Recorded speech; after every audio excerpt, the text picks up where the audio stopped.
Hi guys, and welcome back to my channel. Today I'm here with my next installment of my empties. I'm gonna talk about everything that I finished up in the month of July, as well as kind of a small update that I'm doing to my empties. It's not gonna be a big thing, it's just something that I'm gonna clarify with because yeah, I'll get into it later. But before I do so, if you're new here, please consider subscribing. I would love to have you in the family. But let's just jump into my empties. So basically the small change that I'm doing to my empties is that I'm actually going to start not including things in my empties until I talked about them in my product pan updates, which means that the empties this month is going to be slightly less than normal because there is products that I have finished up, spoiler alert, but I don't want to include them here until I actually talk about them in my actual product pan videos, because for me it got to a point where I kind of confused what I talked about in my empties and not, because usually what I do with my makeup empties when I finish, or like when I talk about them here, is I just put them in my kind of end year empties.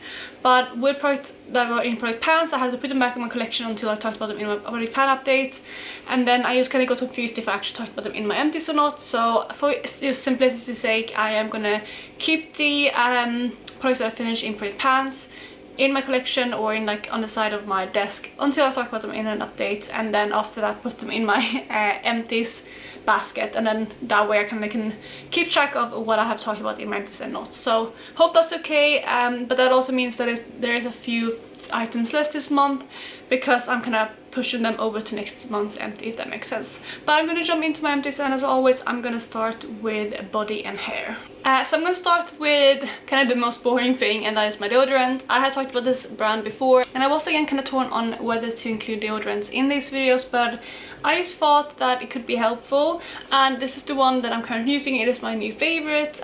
Before I mainly used Dove, I believe, but this one is really good. And this one is the Mitchum Triple Odor Defense, and yeah, I really like this one. I like the scent as well. This is the Pure Fresh scent. So I do have another one of these going at the moment, and that is the coconut one. I think that's the one that is more natural. It's not as good as this one, so I probably go back to this at one point, but especially in summer when it is warmer. But honestly, this is the best deodorant that I probably tried, so I do really recommend it if you need a really good deodorant. The next body care item I have is this one right here. This is the E45 Emollient Bath Oil. Basically this is like body oil that you can use either as a bath soak, which I have used it, and then also kind of as a shower gel as well, or shower oil rather, and I kind of use it as both. Mainly use it as a bath oil though, but towards the end now I have used it as well as a shower oil, used to kind of help moisturize my skin and also cleanse it, because I feel like this is really nice. It is without any scent though, and I do prefer the L'Occitane almond oil, like the shower oil. I love that, that's my favorite. And this one obviously is an Axe luxury, but I wanted to buy this mainly, like I said, for my baths, because obviously I don't want to waste that really expensive oil from L'Occitane for my bath. So I wanted something simpler, and that's why I bought this one. And honestly I will probably repurchase this, but not right now because I'm not taking too many baths at the moment because it is so warm. But once autumn and winter rolls around, I will probably pick up another one of these just to have when I take baths. So those were the two kind of body care items. Let's move on to hair next. And the next item I have is my shampoo. This is the Charles Worthington Colorplex Toning Ultraviolet Shampoo. So this is basically a purple shampoo, and it is definitely the best purple shampoo that I've ever tried. This one really does tone your hair, and I can't leave it on my hair for too long because it will turn purple if I do. But it is the best one. Every time I feel like my hair is getting a bit brassy, I use this one. And sometimes what I do if my hair is like really brassy, like for example like these underneath bits here are the ones that usually go brassy, as you can probably see even now, they are a bit more kind of warm toned than for example this bit here. So usually what I do is I section out the hair that is more brassy, and I kind of just pull this through, leave it in for maybe a minute or two, and then lather it in the rest of my hair, and then rinse it out afterwards, and that works perfectly. But if you do have light blonde hair, be careful with how long you leave this in for, but otherwise it is a really good option. And also I do believe this one is without any sulfates, which is really good because it is less harsh for your hair. The next one I'm gonna breeze over because I have these in every single empties, and that is my Batiste dry shampoo. This is the Skinny Dip kind of collaboration in the shade Naughty. I really like this scent. It's actually one of my favorites. I don't know if this is limited edition, but if not, I will probably try to go back to the scent if I can find it. I do mainly have the classic scent most often, or the sherry one, because those are the ones that are most commonly seen in my grocery store or my like local shop. But if I ever go to a booth or something like that, I will probably pick up the scent again because I do really like this. Then the last hair care item I have is this hairspray right here. This is the Got To Be volumizing hairspray. I really love this one, mainly for the scent. It is such a beautiful scent. I think it smells like raspberries or something. I'm not sure actually what the scent is, but it does remind me of like raspberries, and it's really nice. Also the hold is really good with this one. It doesn't leave your hair too crispy, and the mist itself is quite fine. I think there's a little bit there if you could see that. But yeah, I really love this, and I will probably buy this one again. Then the last item we have before we move into nails and makeup, we have my simple Kind to Skin moisturizing face wash. This one, you guys, I have had in my skincare routine for probably 2 years. I remember buying this to have as a face wash when I stayed at my boyfriend's house, which is where I obviously live now. And I used, obviously then I didn't use it every single day because I was only here about, I don't know, to be honest, it was still probably like at least 3 to 5 times a week. So most of the week I stayed here. And I did use this then. Usually I used like oil makeup remover for my eyes, and then I kind of took off the main bulk of my makeup that way, and then I used this to kind of wash off any residue and use kind of double cleanse. So I used it that way, but you need a tiny bit of this because it is quite, it does lather a tiny bit, but you just need like a really small amount because it is a bit of a thicker gel. But it's really good. And then obviously once I moved in, I had continued using this almost every single time I take off my makeup. I go back and forth sometimes using a cleansing balm, and then I don't always use this. It's more if I use, like I said, like a more of an like one of those dual face makeup removers, or more of an oil based makeup remover. I use this to double cleanse. But despite that, it has taken me forever to use this up, but I am now happy that it's gone. Honestly, this is a really good one. It is free from soap, so it's more gentle for your skin. Obviously, the clue's in the name.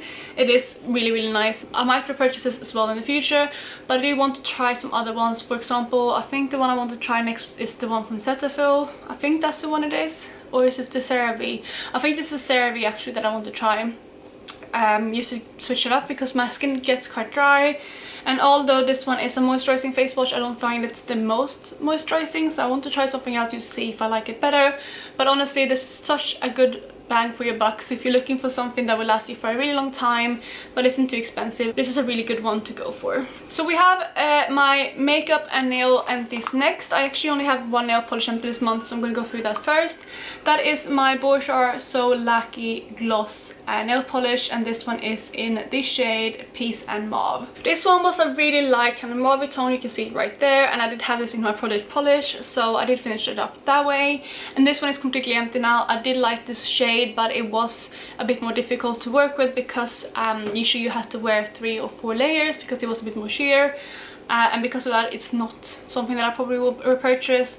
And also I have so many other nail polishes in my collection that I don't need to buy anything new anytime soon, especially not a shade like this, because I definitely have something similar in my collection at the moment. Then let's move on to the 3 makeup empties that I have. I'm gonna go through this one first because it is more of a boring one.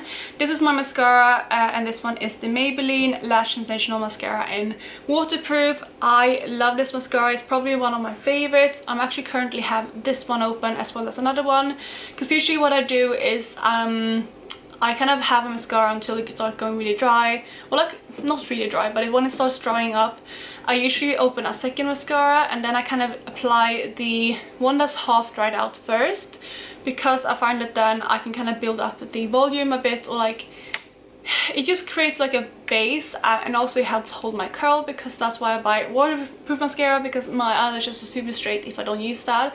And also when I just open a mascara, I feel like it's almost too wet and it doesn't hold the color as well, so that's why I kind of have 2 mascaras open at once.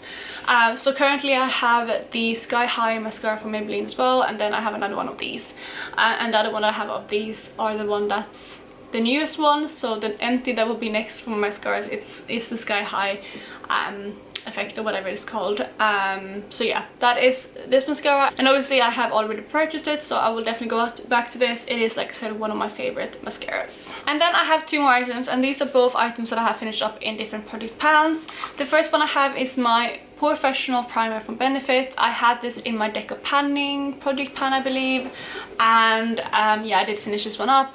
It was one of my go-to primers. It was basically the one that I always repurchased when I was younger because I needed a lot of help with texture. However, I don't have those issues as much anymore. Obviously, I could probably use this for my pores, but honestly, I'm not as bothered anymore, and in general, my skin texture has gotten much better. So at the moment, I don't think I will repurchase this, but if I ever need something like this, again, I might go back to this again because it is a really good one and it is a classic for a reason. Then the last item that I have is my Makeup Gallery Smoothly Dusted Powder. This one is such a satisfying one because it is a completely empty compact. I was working on this in my 21 in 2021, and I did finish this up sometime last month. I can't remember exactly when. It was quite early in the month, I believe. But yeah, this one is gone, and it was a nice powder. It was slightly too deep for me in winter, but in summer it worked fine, and in general it worked fine using up, but I definitely would have purchased this. I did get it for free from a old colleague because she was getting rid of some makeup that she got, but since she has quite sensitive skin, she only sticks to one brand, so she just kind of gave away some makeup at work, and I got this one in combination with some other products as well. So that's how I got this, but again, I wouldn't repurchase it because there's definitely other powders that are better out there. And even though this is really cheap, I think there's other products that if you spend a few pounds more, you can find something that's way better that is still quite affordable. And that, you guys, was my empties for this month. So I really hope you enjoyed this video, and if you did, please go ahead and give it a thumbs up.